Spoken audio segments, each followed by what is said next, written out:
तो देश में एक बार फिर से मस्जिद मंदिर विवाद छिड़ गया है। हिंदू पक्ष की याचिका पर कोर्ट के आदेश के बाद संभल की जामा मस्जिद में सर्वे जारी है।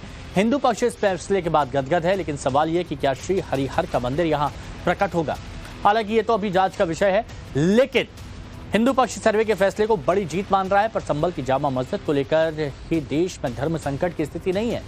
उत्तर प्रदेश हुआ, मध्य प्रदेश हुआ, यहाँ तक पश्चिम बंगाल में धार्मिक स्थल को लेकर विवाद छिड़ते हैं। आज 20 कहानियों में बात उन धार्मिक स्थल और ऐतिहासिक धरोहरों की जिन पर हिंदू और मुस्लिम पक्ष दोनों अपने अपने दावे करते आए हैं। शुरुआत संभल से।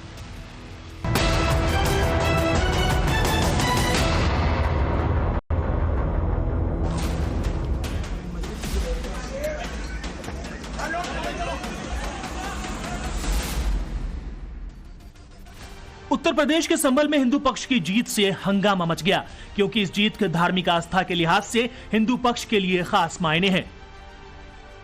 दरअसल संभल की शाही जामा मस्जिद को लेकर एक महंत की तरफ से याचिका लगाई गई, जिसमें मस्जिद के सर्वे की मांग की गई, क्योंकि हिंदू पक्ष ने मस्जिद की जगह पहले श्री हरिहर मंदिर होने का दावा किया है। इसके अलावा हिंदू पक्ष का कहना है कि सन 1529 में बाबर ने मंदिर तोड़कर मस्जिद बनाई थी। इसके अलावा हिंदू पक्ष की माने तो भगवान विष्णु का कल की अवतार यहीं पर होना है। माननीय सिविल जज सीनियर डिवीजन संभल साहब के ऑर्डर के कंप्लायंस में आज यहाँ पे एडवोकेट कमीशन की कार्रवाई शुरू हुई। अभी इसमें काफ़ी चीज़ें अधूरी रह गई हैं, बहुत सारे फीचर्स की इसमें स्टडी होना अभी बाकी है। तो अभी कोर्ट के ऑर्डर की कंप्लायंस में फर्दर जो एडवोकेट कमीशन की कार्रवाई है वो आगे बढ़ेगी, और उसके लिए जो भी उचित दिशा निर्देश और जो भी उचित सहयोग प्रशासन से लेना है उसके लिए हम प्रशासन को प्रत्यावेदन देंगे। दरअसल कैला देवी मंदिर के महंत श्री राजगिरी महाराज ने कोर्ट में याचिका दायर की थी, जिसके बाद मंगलवार दोपहर 1:30 बजे सिविल कोर्ट में याचिका लगाई गई। याचिका में मस्जिद का सर्वे कराने की मांग की गई, जिस पर सिविल जज ने करीब 2.5 घंटे में अपना फैसला सुना दिया। शाम 4 बजे सिविल कोर्ट ने सर्वे का आदेश दिया। कोर्ट ने रमेश सिंह राघव को एडवोकेट कमिश्नर बनाया और वीडियो फोटोग्राफी कराकर रिपोर्ट दाखिल करने के ऑर्डर दिए। शाम 6:15 पर सर्वे के लिए टीम जामा मस्जिद पहुंची और 2 घंटे के सर्वे के बाद टीम रात करीब 8 बजे बाहर आई। आपको बता दें कि 7 दिन में सर्वे कराकर कोर्ट में रिपोर्ट दाखिल करनी होगी। संभल की मस्जिदी ने देश के कई स्मारकों और मस्जिदों पर भी भारी विवाद छिड़ा है, जिसमें दुनिया का 7 अजूबों में शुमार ताजमहल भी शामिल है। आगरा का ताजमहल उस वक्त चर्चा में आया जब इलाहाबाद हाईकोर्ट की लखनऊ बेंच में ताजमहल को लेकर एक याचिका दायर की गई थी, जिसमें मांग की गई थी कि ताजमहल के 22 कमरे खोले जाएं ताकि मालूम चल सके कि उसके भीतर देवी देवताओं की मूर्तियां और शिलालेख हैं या नहीं। दरअसल फारसी, भारतीय और इस्लामी वास्तुकला की अनोखी शैली से बने ताजमहल को मोहब्बत की निशानी कहा जाता है। दावा किया जाता है कि मुगल बादशाह शाहजहां ने अपनी पत्नी मुमताज की याद में यमुना के किनारे सफेद संगमरमर से इसे बनवाया था। ताजमहल जितना खूबसूरत है, उतने ही विवाद भी इसके साये में पड़े रहे हैं। 1666 में शाहजहां तो मर गया, मगर विवाद जिंदा रहा। यदा कदा आवाजें आती रही कि ताजमहल दरअसल तेजो महालय है और हिंदुओं की आस्था का केंद्र है। ऐसे ही एक आवाज फिर से उठी है।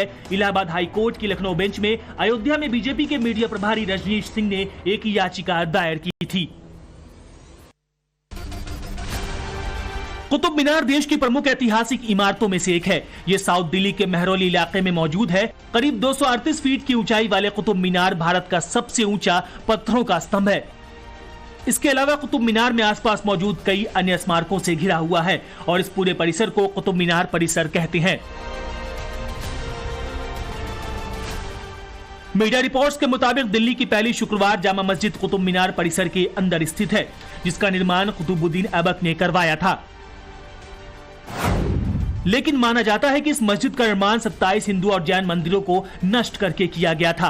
राम मंदिर बाबरी मस्जिद विवाद के दौरान अयोध्या में खुदाई में शामिल रहे प्रसिद्ध आर्कियोलॉजिस्ट के मोहम्मद ने हाल ही में कहा था कि कुतुब मीनार के पास मौजूद कुव्वतुल इस्लाम मस्जिद को बनाने के लिए 27 हिंदू और जैन मंदिरों को तोड़ा गया था।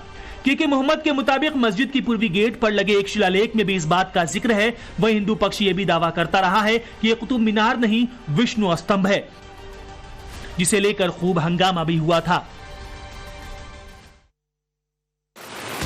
देश की कई मस्जिदों को लेकर विवाद छिड़ा है। उनमें लखनऊ की टीले वाली मस्जिद भी शुमार है और इसे भी लेकर कानूनी लड़ाई लड़ी जा रही है। मीडिया रिपोर्ट्स की माने तो टीले वाली मस्जिद का मामला 2013 से कोर्ट में चल रहा है। वकील हरिशंकर जैन ने साल 2013 में मस्जिद पर लखनऊ कोर्ट में पहली याचिका दाखिल की थी। हिंदू पक्ष ने अपना हक मांगते हुए याचिका में दावा किया था कि ये पूरा परिसर शेष नागेश्वर टीलेश्वर महादेव का है, इसलिए यहाँ हिंदुओं को पूजा पाठ करने की इजाजत दी जाए। साथ ही याचिका में मस्जिद को हटाकर हिंदुओं को सौंपने की मांग की गई थी। इसके बाद साल 2018 में मस्जिद परिसर में प्रभु श्री के भाई लक्ष्मण जी की मूर्ति लगाने को लेकर विवाद हो गया था। यूपी में बीजेपी सरकार आने के बाद बीजेपी पार्षद रजनीश गुप्ता और रामकृष्ण यादव ने लखनऊ नगर निगम को प्रस्ताव दिया था कि प्रस्ताव में मस्जिद के पास 151 फीट ऊंची मूर्ति लगाई जाए, लेकिन मुस्लिमों के विरोध के बाद मामला शांत पड़ गया था। हालांकि टीले वाली मस्जिद के इतिहास के बारे में बात करें, एक रिपोर्ट के मुताबिक 1296 ईस्वी में अलाउद्दीन खिलजी ने लक्ष्मण टीले पर मौजूद गुफा को तोड़ दिया था। जानकारों की माने तो लक्ष्मण टीले पर एक शेष गुफा थी, बार बार तोड़े जाने की वजह से इस जगह पर टीला बन गया था। इसके बाद भी इसका नाम लक्ष्मण टीला ही बना रहा। फिर 1659 में मुगल बादशाह औरंगजेब ने टीले वाली मस्जिद बनवाई, जिसका जिक्र पूर्व सांसद लालजी टंडन की किताब अनकहा लखनऊ में है।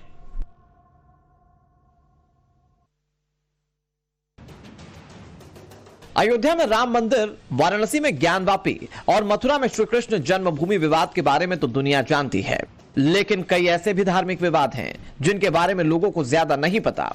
उनमें से एक है काशी के पंचगंगा घाट पर स्थित बिंदु माधव का मंदिर, जो अब धरहरा मस्जिद के नाम से जाना जाता है। बिंदु माधव के मंदिर को 1580 में रघुनाथ टंडन ने बनवाया था। मंदिर में भगवान विष्णु के रूप की पूजा की जाती थी। मंदिर का जिक्र मत्स्य पुराण में भी मिलता है। दावा किया जाता है कि औरंगजेब ने 1669 में तोड़कर इसे धरहरा मस्जिद बना दिया था। हिंदू पक्ष दावा करता है कि धरहरा मस्जिद के नीचे मौजूद तहखाने की अगर जांच की जाए तो वहां बहुत से शिवलिंग और विष्णु भगवान की मूर्तियां मिलेंगी। जिन धार्मिक स्थलों पर विवाद है उनमें बदायूं की जामा मस्जिद भी शुमार है। अखिल भारतीय हिंदू महासभा पहले से ही कोर्ट में मस्जिद के वैज्ञानिक सर्वे और पूजा की इजाजत की मांग कर रहा है। हिंदू पक्ष का दावा है कि पहले यहां भगवान शिव का नीलकंठ महादेव मंदिर था, जिसे इल्तुतमिश ने तोड़कर जामा मस्जिद बना दिया। 1875 से 1880 के बीच हुए सर्वे में भी यहां मंदिर का जिक्र है। सर्वे के मुताबिक मस्जिद हिंदू मंदिर तोड़कर बनाई गई थी। इसी तरह बदायूं से करीब 530 किलोमीटर की दूरी पर मौजूद जौनपुर की अटाला मस्जिद भी हिंदू पक्ष की लिस्ट में है। उत्तर प्रदेश के जौनपुर की अटाला मस्जिद पर भी हिंदू पक्ष अपना दावा करते रहे हैं। दरअसल अटाला मस्जिद का निर्माण 1408 में इब्राहिम शरीकी ने करवाया था। हिंदू पक्ष का कहना है कि इब्राहिम शरीकी ने जौनपुर के अटाला देवी मंदिर को तोड़कर मस्जिद बनवाई थी, जबकि अटाला देवी मंदिर का निर्माण राजा विजय चंद्र ने करवाया था, जो गढ़ावला के राजा थे। दावा किया जाता है कि मस्जिद के अंदरूनी दीवारों पर और खंभों पर आज भी राजा विजय चंद्र के बनाए गए मंदिर की छाप दिखती है। आपको बता दें कि एएसआई की टीम इस मस्जिद की जांच भी कर चुकी है।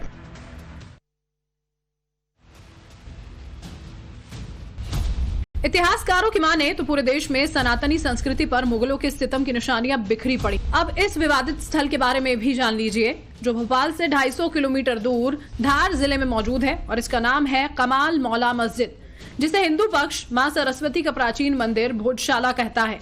तथ्यों के आधार पर बात करें तो इतिहास कहता है कि भोजशाला मंदिर का निर्माण राजा भोज ने करवाया था, और इस पर पहले 1305 में अलाउद्दीन खिलजी ने, फिर मुस्लिम शासक दिलावर खान ने हमला कर दिया।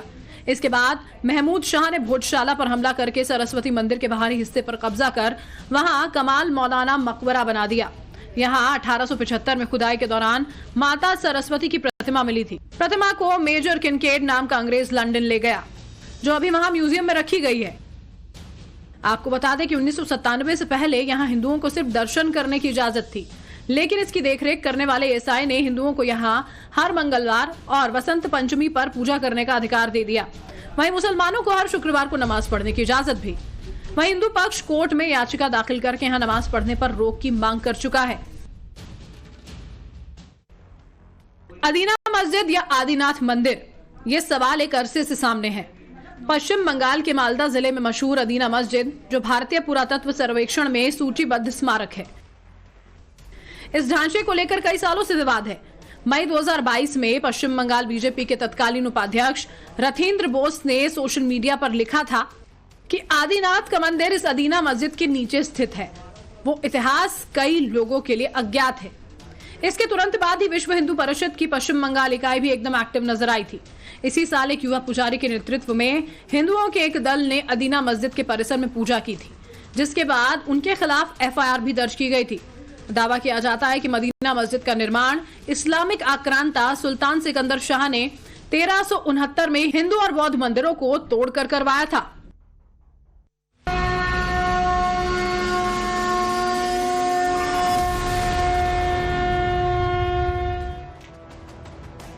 अढ़ाई दिन का झोपड़ा एक मशहूर स्मारक है। इसको लेकर दावा किया जाता है कि शुरुआत में ये एक भारतीय इमारत थी, जिसे सल्तनत राजवंश के दौरान एक इस्लामी संरचना में बदल दिया गया। इतिहास के मुताबिक अढ़ाई दिन का झोपड़ा 1192 ईस्वी में अफगानी सेनापति मोहम्मद गौरी के कहने पर कुतुबुद्दीन ऐबक ने बनवाई थी। हालांकि हिंदू पक्ष का दावा है कि ये मस्जिद न होकर इस जगह पर एक बहुत बड़ा संस्कृत विद्यालय और मंदिर था, जिन्हें बाद में तोड़कर मस्जिद में बदल दिया गया। दरअसल अढ़ाई दिन के झोपड़े के मुख्य द्वार के बाईं ओर संगमरमर का बना एक शिलालेख है, जिस पर संस्कृत में उस विद्यालय का जिक्र मिलता है। वहीं कुछ लोगों का ये मानना है कि अढ़ाई दिन का झोपड़ा एक जैन मंदिर था और इसे 6ठी शताब्दी में सेठ वीरमदेव काला ने बनवाया था। गुजरात के अहमदाबाद की जामा मस्जिद को लेकर भी लंबे वक्त से विवाद चल रहा है। हिंदू पक्ष का दावा है कि इस मस्जिद को भद्रकाली माता के मंदिर को तोड़कर बनाया गया था। इस मंदिर का निर्माण 14वीं शताब्दी में परमार राजाओं ने कराया था। वहीं तथ्यों के मुताबिक अहमदाबाद की जामा मस्जिद को 1424 में अहमद शाह प्रथम ने बनवाया था। दरअसल इस मस्जिद के ज्यादातर खंबे मंदिर की शैली में हैं। कई खंबों पर कमल का फूल, नाग, घंटे, हाथी बने हुए हैं। इतना ही नहीं, मस्जिद के हॉल में ऐसे खंबे बने हैं जिसे आमतौर पर मंदिर में बने होते हैं। गुजरात के ही पाटन में जामी मस्जिद को लेकर भी विवाद है। हिंदू पक्ष कहता है कि मस्जिद को यहां मौजूद रुद्र महालय मंदिर को तोड़कर बनाया गया था और इसे अलाउद्दीन खिलजी ने अंजाम दिया था। ज्यादातर इतिहासकारों के मुताबिक मुगल काल में हिंदुओं के साथ बेहद क्रूर बर्ताव किया गया। भारत आने वाले मुस्लिम शासकों ने हिंदुओं के पवित्र स्थलों पर अतिक्रमण किया।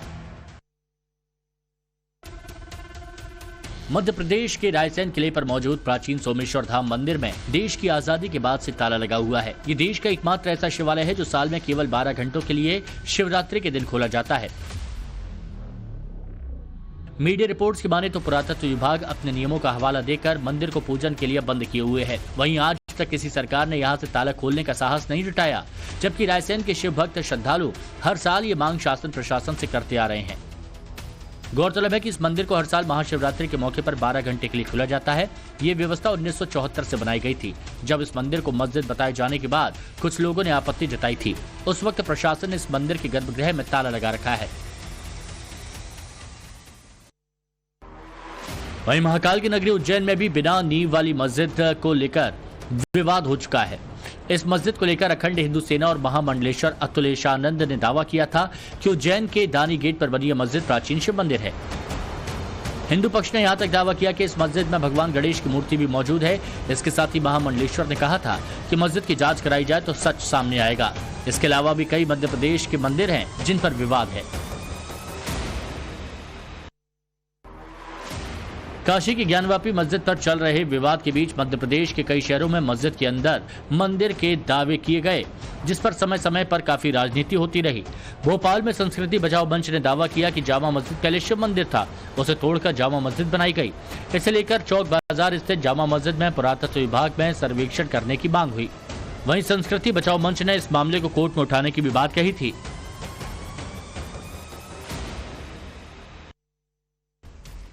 मथुरा में श्री कृष्ण जन्मभूमि और शाही ईदगाह मस्जिद का विवाद भी करीब 350 साल पहले औरंगजेब के ही अधर्म काल से जुड़ता है, जब चुन चुनकर सनातन आस्था के केंद्रों पर हमले किए गए, उन्हें खंडित किया गया। पूरा विवाद 13.37 एकड़ जमीन के मालिकाना हक को लेकर है। इस जमीन के 11 एकड़ में श्री कृष्ण मंदिर है। 2.37 एकड़ हिस्सा शाही ईदगाह मस्जिद के पास है। हिंदू पक्ष यहाँ श्री कृष्ण जन्मभूमि होने का दावा करता है। फिलहाल ये मामला कोर्ट में लंबित है।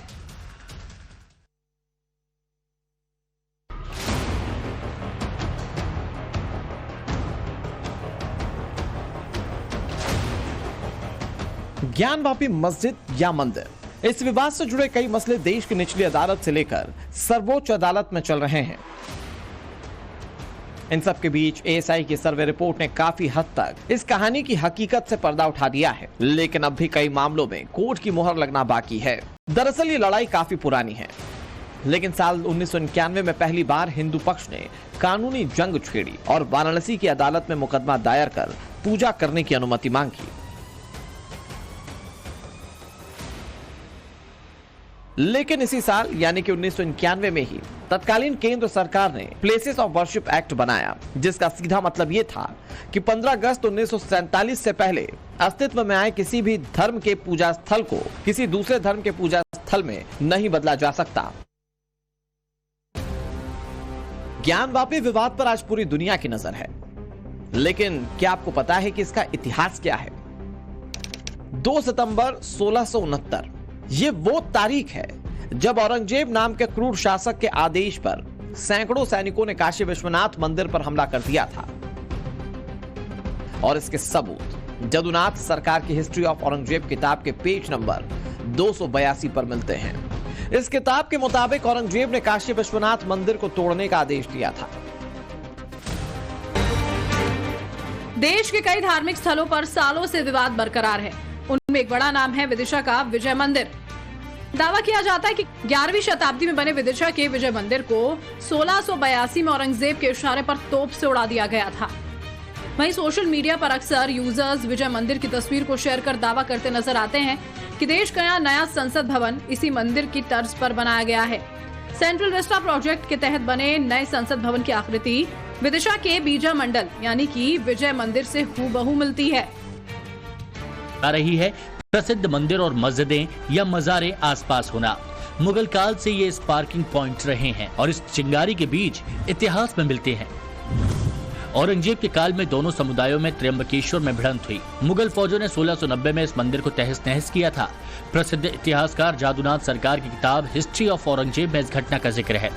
औरंगजेब के मंदिर तोड़े जाने के करीब 60 साल बाद मराठों ने उसे पुनर्स्थापित किया। इसका श्रेय तीसरे पेशवा बालाजी बाजीराव भट्ट यानी नाना साहिब को जाता है।